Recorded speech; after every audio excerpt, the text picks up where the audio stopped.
So, hello and welcome to another video.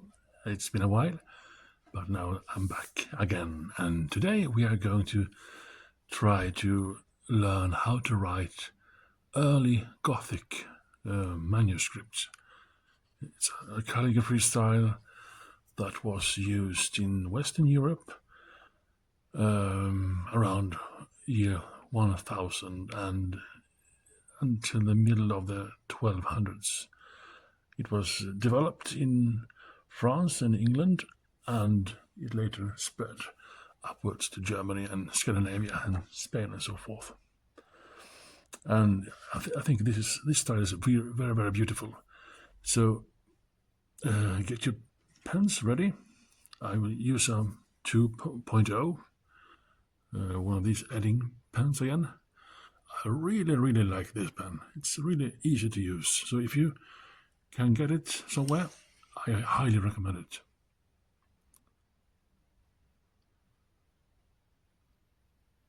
it.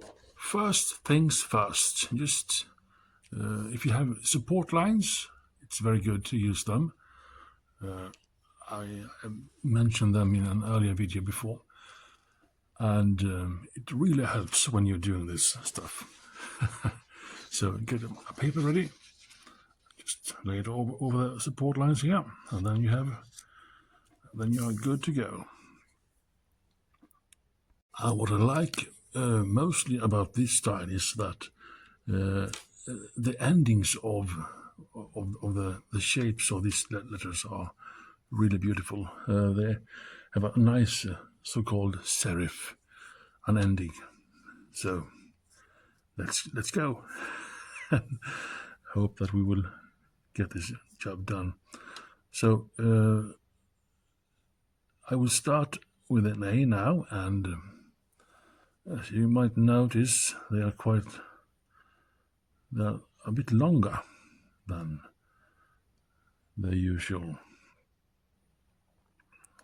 letters. I'll do this because it's easier for a left-hander. And now the B will be, pun intended, it will be a bit easier, but also notice how these tend to be a bit longer, the endings and the serifs on these letters. And they're very beautiful, but they went out of style later in Europe because the A is much bigger than the other letters I see now, but it's okay. A mishap that happened. Well, the style came out of fashion because people wanted to simplify things, and in another video we are going to practice on that particular style, which is called textura, Gothic textura, and it's more blocky than these beautiful letters, in my opinion. Like so. And these, in a way, they signify what I think about when I think about calligraphy. They're quite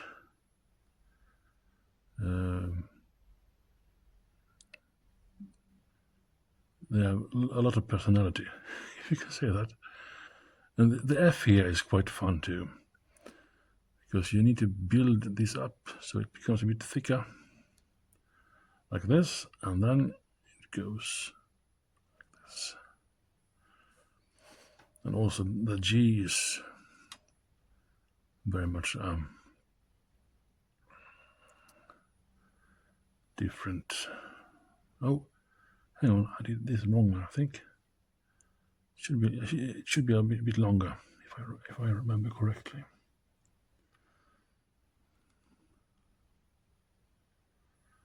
There we go.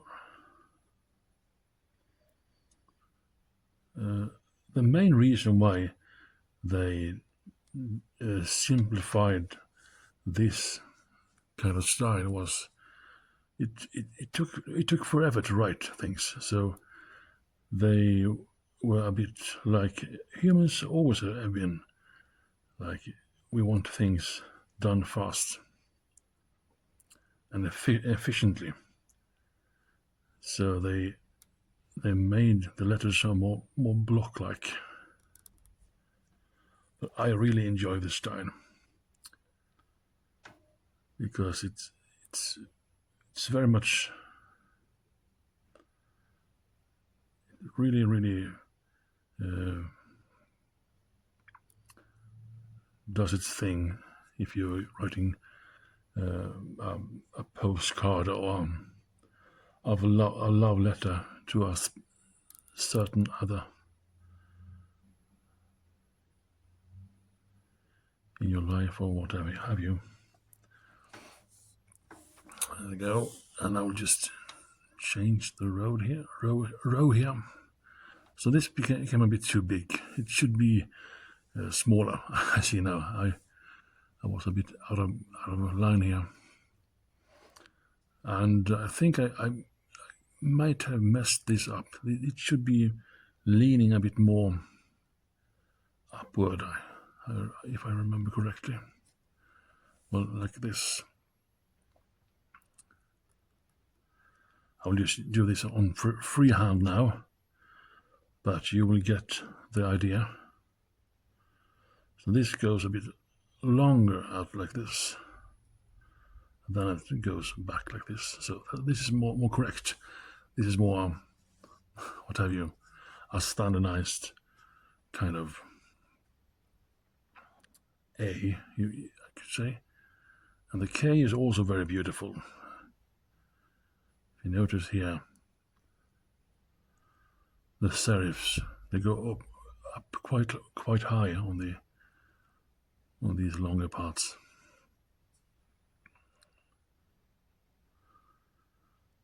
And this goes all the way up here, and then it turns swiftly like this. K. So it's quite beautiful. But I understand why it might have gone out of style, because if you were a monk in those days and you were trying to translate or copy the Bible, for instance, it would have taken you quite some time. I reckon. Here we go, another serif, but this is a thick and short serif.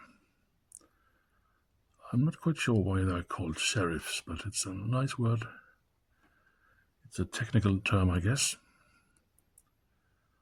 Or maybe I'm just translating it from Swedish to English without even knowing what I'm doing. And that's kind of fun. That joke is on me, by the way, if that is the case.